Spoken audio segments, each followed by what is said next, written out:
ล่าสุดทุกคนล่าสุดเปิดเผยความจริงแล้ว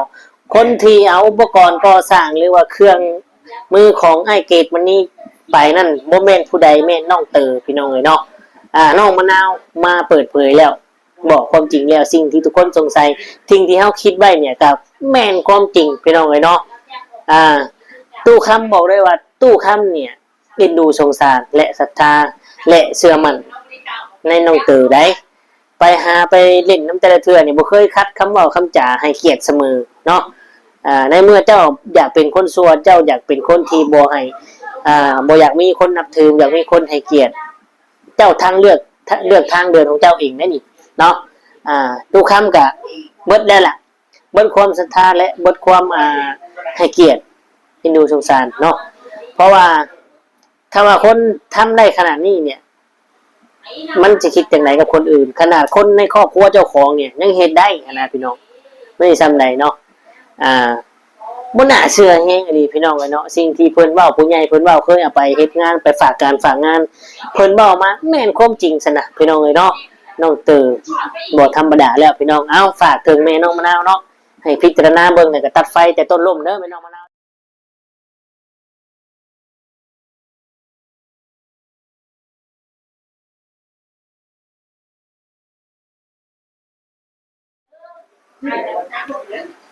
กราบทักทายสบายดีและสวัสดี FC พ่อแม่พี่น้องหมู่เพื่อนเบิดทุกคนทุกท่านว่าอยู่ฝั่งไทยฝั่งลาวหรือว่าต่างประเทศก็ยินดีต้อนรับเข้าสู่ช่อง YouTube ตู้คำปั่นสุกเด้อพี่น้องเนาะเอามาเจอพ่อตู้คำมื้อนี้พี่น้องเนาะก็ได้เห็นทางตู้ซิดเห็นทางตู้ซิดพี่น้องเพิ่นได้อัปเดตลง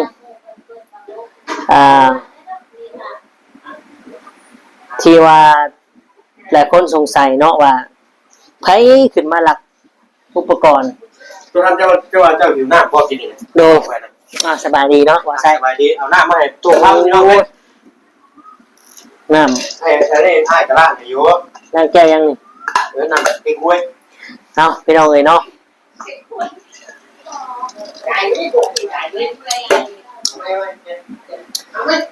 คือเห็นเนี่ยกับอีบาบเล่าพี่น้องรุดโตนเล่ารุดโตนไอเกตมานี่นะเนาะชนแม่ก็น้องมาหน้าเลยสิฮู้แต่แรกแล้วว่าน้องเตอเป็นคนเฮ็ดเนาะเป็นคนหลักพี่น้องเลยคนผิดอย่าปกป้องพี่น้องเลยเนาะคนผิดอย่าปกป้องต่อไปเนี่ยแห้งสีนักกว่านี้ได้พี่น้องถ้าข้างบนตัดไฟแต่ต้นล่มนี่นักกว่านี้ได้ลามแท้พี่น้องเลยเนาะตู้คำกับบคิดบฟันได้ว่าน้องเตอสิเป็นคนเดียวนี้เนาะตู้คำเนี่ยตอนที่ได้เบิ่งคลิปตอนที่ตู้ชิดว่าน้องมันน่าว่าเนี่ยทั้งของตู้คำเนาะด้วยที่เขาคุยกันเนี่ยกะสงสัยน้องเตอไม่ได้สงสัยภัยพี่น้องถ้าว่าโจรนี่ถ้าว่าคนขี้ลักดีนี่คนอื่นเนี่ยมันโมเอาไว้ดอกมันเอาไปเบิดนับตั้งแต่โทรทัศน์อันไหนที่มันยุบไปได้มันเอาไปเบิดโจรน่ะมันบ่ป้าไว้เจ้าดอกถ้าโจรขโมยเนาะตัวคำกับมองว่า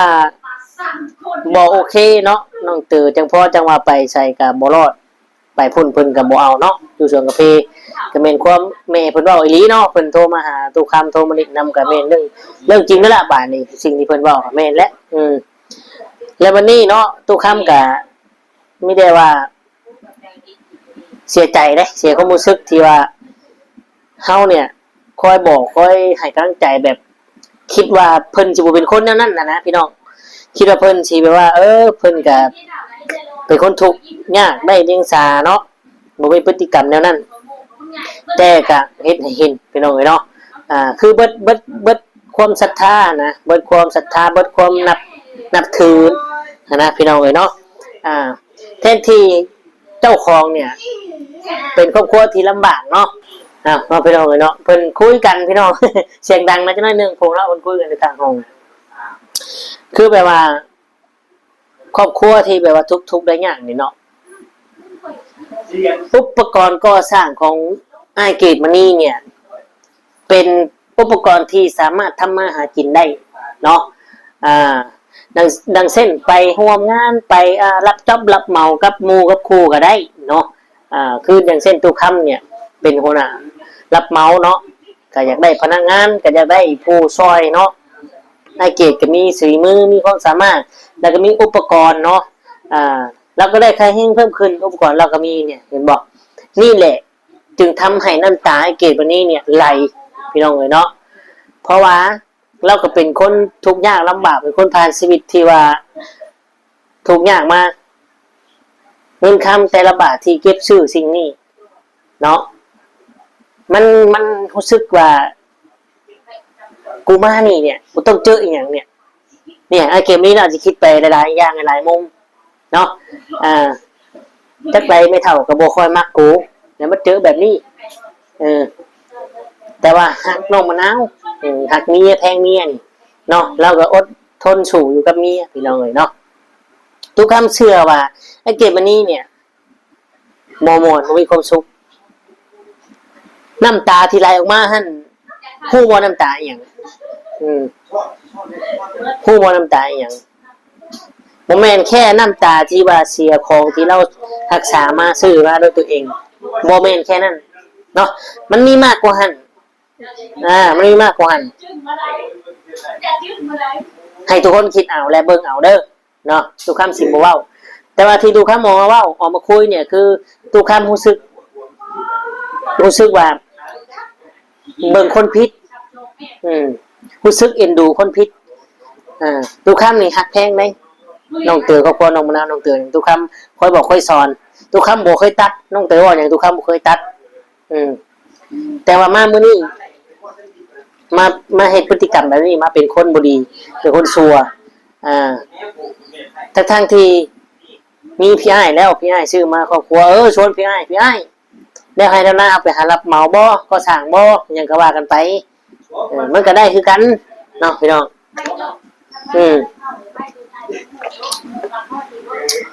บ่จำเป็นต้องให้แบบนี้ก็ได้นะพี่น้องเอาเดี๋ยวทุกท่านจะพาไปเบิ่งชมคลิปเนาะทางน้องมะนาวมาเสนอมาคุยกับตู้ซิดนะพี่น้องเอ้ยแต่ถ้าว่าคลิปนี้ทุกคำว่าผิดพลาดประการใดเนาะก็กราบขอโทษขออภัยน้ำลายตั้งแต่ทุกคำกับชู้เท่าบันเทิงการเนาะก็บอกตักเตือนกันได้พี่น้องเอ้ยแต่ว่าน้องมะนาวน้องเตอเนี่ยที่ผ่านมาเนี่ยทุกคำบ่เคยรังเกียจบ่เคยคิดที่ว่านั่นแต่มามือนี้เห็นพฤติกรรมของน้องเตอแบบนี้แล้วทุกคำโอเคเนาะโอเคอะไรทุกคำกับแบบว่าโอเคในหลายๆเรื่องสิ่งที่เรามองพิษมาตลอดนะบุญนาเสือเนาะบุญนาเสือจริงๆพี่น้องเลยเอากะประมาณนี้เนาะเดี๋ยวทุกท่านจะพาไปชมคลิปที่เพิ่นได้คุยกันกับน้องมะนาวพี่น้องเลยเนาะเอาก่อนไปก็ขอบคุณกับคุณ FC ที่เข้ามาชมเนาะกดไลค์กดแชร์กดติดตามและกด Subscribe ให้ขอบคุณหลายๆพี่น้องเลยไปเบิ่งชมกันเชื่อมเครื่องของที่มันเสียไปกับอันรถไปรถมาแล้วว่ากูไปขายว่าน้องเป็ดคนกับคนที่หูจักทั้งก่อนขอถามกับคนที่มอเตอร์หูจักแต่เจ้านี่มาย่างเลาะถามบ้านนี้นี่น้องชายนี่ยอมรับแล้วว่าเป็นคนเอาไปบ้านนี่พี่น้องน้องชายเอามาหน้าว่าเองว่ามันไปขายว่าน้องเป็ดมันเราไม่เงินขายทานไปแล้วสิไปทายเอาหนูล่ะจะไปเอาขึ้นว่ะหูแล้วไผเอาบ้านนี่ชิเมนมันนั่นแหละมันจึงบอกเอากับมันนั่นแหละเอามันจังเบ้านึกถึงว่านะยังเชียวจังแมนอยู่กับแมนวันนั่นแล้วชิเมนมันจะไปตรงข้ามมาหายหัวมันอยู่อ่ะ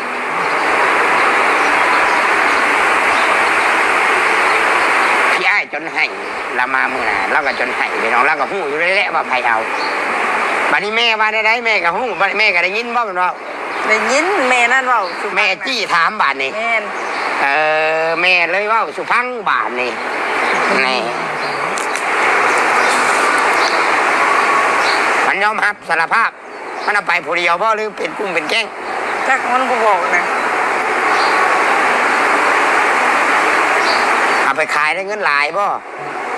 เว้าอยู่ถามจะบอกผู้แม่เว้าอย่างแน่แม่เจ้าน่ะ แม่ก็บ่ต้องลายนะบ่ลายมันอยากจับทุนเนอะ มันยับมากก็ได้สาวมะนาวหรือว่านั่งมะนาวหน่อยเนาะเพราะเอิ้นได้น้องมะนาวคือเด็กน้อยพวกคือนะว้าโจ้เพิ่นมาอย่างนี้แต่เช้าจะเที่ยวนี่พี่น้องเลยทางก่อนอื่นเบิ่งจะกราบสักการสบายดีแล้วก็สวัสดีมีพี่น้อง FC ทุกคนทุกท่านเด้อบ่ว่าสิอยู่ใกล้อยู่ไกลฝั่งไทยฝั่งลาวและต่างประเทศนำพ่อกับตุสิทธิ์ปันสุขพี่น้องเห็นที่เวียกข่อยแต่ละมื้อบ่ได้ยักบ่ได้อันนั้นใดลูกอยากเอาลูกก็ยังบ่ได้เอาเลยนี่ลูกก็อยู่น้ำมันน้ำแม่น้ำน่ะสาว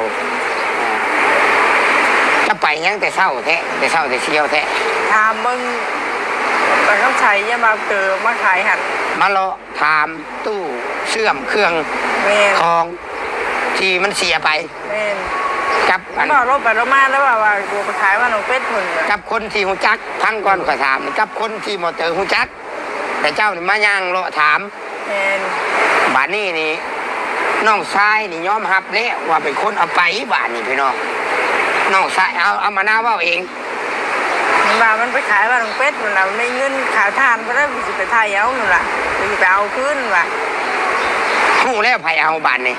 สิแม่นมันนั่นแหละมันจึงเว้า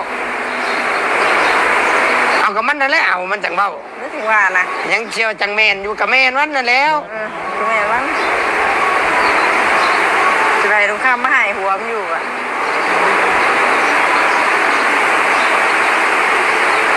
พี่อ้ายจนให้ละมามื้อน่ะแล้วก็จนให้พี่น้องแล้วก็ฮู้อยู่เลยแหละว่าไผเอาบัดนี้แม่ว่าได้แม่ก็ฮู้บัดแม่ก็ได้ยินบ่แม่นว่า ได้ยินแม่นั่นเว้าสุ แม่จี้ถามบาดนี้ แม่น แม่เลยเว้าสุพังบาดนี้นี่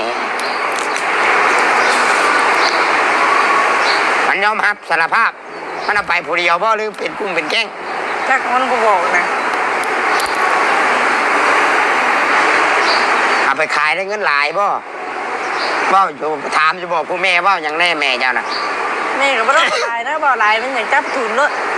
ฮะ บ่ลายมันจับทุนเนอะเจ้ามื้อนั้นเพิ่นว่าว่ามันสิจับทุนมายิ่งกูเพิ่นน่ะ เว่าหลายมันจับมากระทุนสิยิง จับทุนนะบัดไปนอนอยู่อู่เพิ่นน่ะมีแฮงอยู่ด้วยเพิ่นน่ะว่ามันยิ่งกูเพิ่นน่ะ ห่วยอันถึงขนาดนั้นมันโจรในไรพี่น้องเอ้ยรับแรกนี่จะรักในเฮือนตัวเองแต่บ่มีหยังเกิดขึ้น เจ้าได้ยินบ่พ่อข่อยเว้าที่นี่พ่อข่อยเป็นหัวหน้าปปชพี่น้องเป็นผู้เบิ่งความบ่ให้บ้านเมืองวุ่นวายทางเมืองทางแขวงคนมอบให้พ่อคนนี้เป็นหัวหน้าคุ้มครองเกี่ยวกับปปชบ้านโคกบ้านอย่างวุ่นวายนี่แม่นขึ้นกับเรากับทีมงานของบ้านเราแล้วว่าคันถึงคันนี้แหละมันบ่ธรรมดาแล้วมันเป็นโจรแล้ว แต่ว่าเพิ่นก็สิยังบ่ได้หยังเพิ่นมอบให้ไปประถามแม่เจ้าว่าแม่เจ้าสิเฮ็ดจังได๋บ่แม่นสินิ่งนอนใจบ่แม่นสิเฮ็ดเชยอยู่แพงลูกกะพ่อข่อยเว้านะสิเอาจังได๋สิให้เจ้าหน้าที่นี่ลงไปหาบ่หรือเจ้าสิจัดการกันเองต่อไปสิไปหาลักน้ำบ้านไหนมันเบิดเลยนี่เครื่องในเฮือนข่อยเว้าอยู่ว่าข่อยแปลกใจว่าโทรทัศน์เป็นหยังมันบ่เสียก็แนวเอาไว้เบิกเนาะเอาโทรทัศน์ไปได้สิมีแนวเบิ่งซั่นรถไทยสิบ่เสียบ่ข่อยตั้งคำถามข้างในอะไร อยู่ไทยเนี่ยมันเอาไปยากอยู่ไทย ฮะบ่ได้ยากเห็นขับไปเลย มีตีนเห็นขับบ่ได้เมื่อยอีก มันก็เผาแล้วบ่ ฮะ มันก็เผาแล้วอยู่ไทยนะ ครอบครัวเจ้านี่ บ่ได้แล้ว เจ้าเมื่อบอกแม่เจ้าสิเฮ็ดจังไดพ่อข่อยถามให้เจ้าหน้าที่ลงไปเอาบ่น้องชายเจ้า หรือว่าชุดเจ้าสิแก้ไขกันในครอบครัวให้มันเอามาคืนเนี่ยแล้วล่ะบอกพ่อข่อยบอกได้ยินพ่อข่อยว่าแนวใดพ่อชูเพิ่นฟังดู เพราะว่าให้มันเอามาคืนแน่เพิ่นน่ะ จะได้ชื่อว่าเป็นข่อยเป็นคนว่าปากเป็นว่าเองพ่อข่อยว่าจะไรแน่ เพราะว่าให้มันเอามาคืนเพิ่นน่ะ ขันมันบอกมาคืนเด้ ใช้นานลงไปถามเบิ่งบ่ล่ะว่ะ เดินพายปืนลงไปเท่าไหร่น้ำอร่อย มือนั่นข่อยกระถ่ายคลิปอยู่ย่างจากตีแม่จะขาพ่อมาคลิปข่อยถ่ายตอนนั้นเด้พี่น้องหนาหงสีนี่เป็นพระเจ้าก็เห็นบ่ เห็น มันจับขึ้นรถนะ เห็น ฮะ เห็นชื่อพุทธบ่ ถือผ้าสมักกระสุนนะเพิ่นบริยานสุนน้องเจ้าน่ะเพิ่นมีฮอดปืนพุ่นเพิ่นบ่ยิงมั่วซั่วดอกพี่น้องคันบ่เลียเราหมอนั่นจะสิหุ่นซ้ำน้องเจ้าได้เพิ่นเฮ็ดหน้าของสีนี่ล้มพึบลงตีนเพิ่นเหยียบห้าวลงขี้ดินเหยียบคอห้องกะกะผัวเจ้าแล้วว่าไหนๆบาทนี่ จะทามึงน่ะว่าสิลายนะเราอ่ะ โตร่วมกันกัน20,000 30,000พุ่นมาจักเราซื้อมา4-5อย่างเอาไปจนเบิดไปจักอันเรื่อยไหมอันเราไหมเด้กบมันเด้พี่น้องชาวบ้านก็2หน่วยซื้ออยู่ไทยมันเป็นของแท้เบิดได้ชาวบ้านอีกแล้วก็ไม่ยังอีกตู้เสื่อมอีก เชื่อม ยังบาทนี่ของเรา บ่ยังหยัง ฮะ บ่เรือยัง นั่นว่าเรือแนวไหลักไปอีก นั่นก็ชายมัน สายมันบดลืมเอาไปจังว่าสิ ไม่ต่างหาก สายรถเชื่องไว้ต่างหาก แน่น มาพี่ลูกอยู่กับพ่อไหม เอาไปหาย่าเพิ่นอันนี้ จบแล้วนะ อีชบงอแท้นี่มันกระตุ้นบ่เบิ่งพ่อมาเปิดกระตุ้นให้เบิ่งอ่ะเปิดกระตุ้นนำเนาะทุญาลูกทุญาไหมบ่ทุญาก่อนเบิ่งกระตุ้นเบิ่งทุไผเห็นแล้วบ่เห็นหยังเราเห็นแต่กล้องหาเบิ่งพอมันเสียงลงให้อย่าจะปิดมันสิดังนะหาเบิ่งบัดนี้เบิ่งเนาะเรียนเองเด้อฮู้เรียบร้อยบาดนี้เนาะค่อยว่ามะนาวกับแม่น่ะฮู้ตั้งแต่มื้อแรกกันแหละแต่เพิ่นบ่ยอมเว้าชื่อขอยเว้าอยู่คือมามั่งคือมางั่งชั่วน่ะบ่ต้องปกป้องทำไปชั่วน่ะเขาบอกโลดน้องกะยาเอื้อยอ้ายกะยาชั่วบ่หรือบ่เชื่อเฮ็ดแบบนี้เจ้าว่า ชัว ฮะ ชัว คำว่าชื่อรถไถให้นี่ลักเอาไปขายนี่เพราะว่าข่อยสิเอากับคนเจ้าหน้าที่จับได้เพราะว่ารถไถนี่บ่ได้แม่นใส่ชื่อเจ้าได้สิใส่ชื่อข่อยให้เจ้าเฮ็ดคือว่าได้ผู้ใหญ่บอกเฮ็ดอยู่เจ้าใส่รถปกติเจ้าตลอดชีวิตเจ้าก็ได้คำพักกันเฮ็ดจบเจือคำมือใดได้ยินข่าวบ่รับบ่ดีบอกรักษาบ่คุ้มบอกไปมันบอกจอดไว้ละล่าเลยกะสิไปเอาคืนไปให้คนอื่นเฮ็ดไป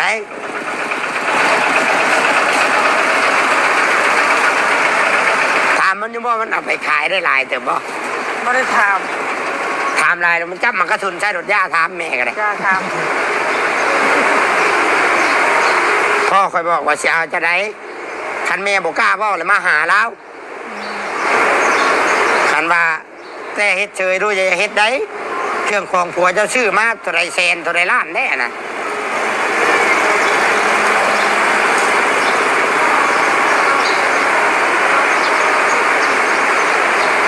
คำย่านมันบ่กล้าเว้าเลย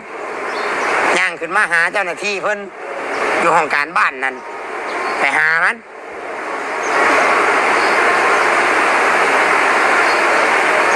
ไปถามจากคำใสแล้ววันใด ำนอนปริมาสับนอนนี่นะอากระนานแต่สิทนนั่นลูก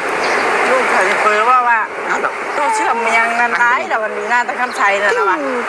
เป็นตู้เชื่อมเป็นยังนั่นนะวะเมื่อน้ำกับนอนการเขียดที่พุ่นนะน่าคำใช้เมื่อน้ำเมื่อไหร่กัน มือน่ะ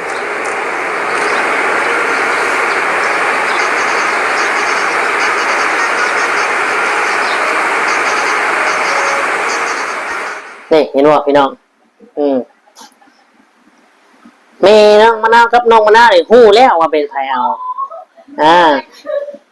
แต่ยังบ่เฉลยชื่อและมามื้อนี้เนาะ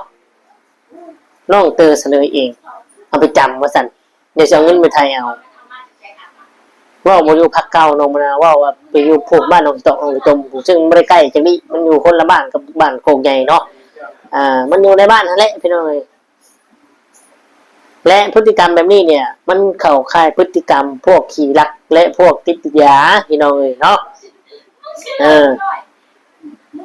เพราะฉะนั้นแล้วเนาะก็ให้ตัวชิดหรือว่าคุยกับแม่น้องมะนาวเนาะหรือคุยกับน้องมะนาวคุยกับแม่น้องมะนาวหันให้ตัดไฟในต้นล่มพี่น้องเอ้ยเนาะต่อไปบ้านเฮานี่มันอาจจะมีขี้ลักและขโมยเพิ่มขึ้นและจะมีคนบ้าเพิ่มขึ้นอีกพี่น้องเอ้ยเนาะเพราะแต่ละยุคแต่ละรุ่นแต่ละปีนี่มันต้องมีผู้ที่จะสืบทอดต่อว่าโอ้ยผีบ้าแล้วบอกเลยโชบักนั้นมันบ้าเลยโชบ่มีดอกบ้านไหนว่าชีบ่มีผีบ้าบ่มีขี้ลักมันก็มีเนาะพี่น้องทุกบ้านมันก็ต้องมีสืบทอดกันไปทุกรุ่นทุกยุคต้องมีผู้เป็นบ้าผู้หนึ่งมือสอง เอาก็มีแต่ว่าแล้วแต่เพิ่นจะพิจารณาแต่สำหรับตู้คำเองนี้ตู้คำเบิดความศรัทธากับน้องเต๋อแล้วเบิดความที่ให้เกียรติและเบิดความนับถือเนาะตู้คำบ่มักคนแบบนี้แฮงเลยเนาะพี่น้องเนาะตู้คำกับโมเมนต์ว่าตู้คำบ่เคยเนาะตู้คำบ่เคยเฮ็ดผิดเคยลักมาแต่ตู้คำบ่ลักอย่างไรตู้คำยังน้อยตู้คำลักเงินแม่ของตู้คำเองเนาะ 2,000 กีบ ลักไปซื้อขนมพี่น้องเลยเนาะบ่ได้ฮู้หยังตอนนั้นมีแต่เพิ่นเว้าให้ฟังนั่นแหละพี่น้องเอ้ยแต่ว่าเฮาใหญ่แบบนี้เนี่ยเฮาก็น่าสิคนคิดได้เนาะแทนที่สิใหญ่เป็นบ่าวเป็นสาวแหละเห็นพ่อแม่ทุกอย่างลำบากแทนที่สินั่นเนาะพี่น้องเนาะเอาก็ประมาณนี้คลิปนี้ก็ฝากไว้ซั่นนี้ขอขอบคุณคุณ FC หลายที่เข้ามาชมกันแล้วก็แชร์ให้เนาะขอบคุณหลายเด้อเว้ยสำหรับคลิปนี้ก็คือสิได้กล่าวเข้ามาสบายดีและสวัสดีครับ